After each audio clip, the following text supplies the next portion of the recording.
জগন্নাথ দেব যদি না ডাকেন, কিছুতেই তার কাছে পৌঁছানো যায় না।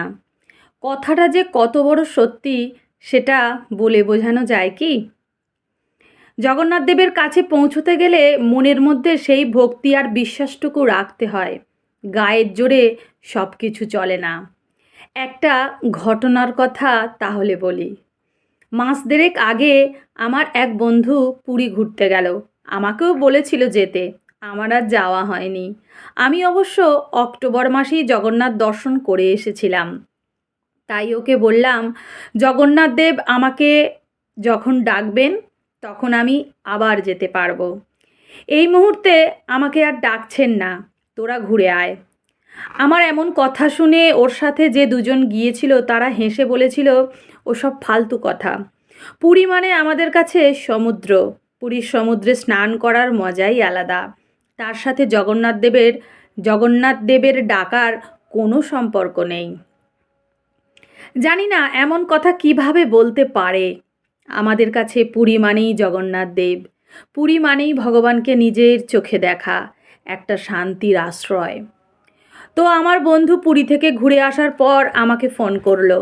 ফোন করেই বলল, খুব সুন্দরভাবে জগন্নাথ দর্শন করেছি, পুজো দিয়েছি, আনন্দবাজার থেকে জগন্নাথ দেবের ভোগও খেয়েছি। পুরীতে 3 দিন ছিলাম, 2 দিন মন্দিরে গিয়েছি আর 2 দিন সমুদ্রে স্নান করেছি। সত্যি জগন্নাথ দেবের কাছে গেলে একটা আলাদা শান্তি আছে। তবে যেটা হয়েছে, আমি একাই মন্দিরে গেছি, একাই সমুদ্রে স্নান করেছি এবারে। একা বলতে আমার কেমন যেন খটকা লাগলো। জিজ্ঞেস করলাম, একা কেন? আর বলিস না, যে দুজন আমার সাথে গিয়েছিল দুজনেরই ধুম জ্বর।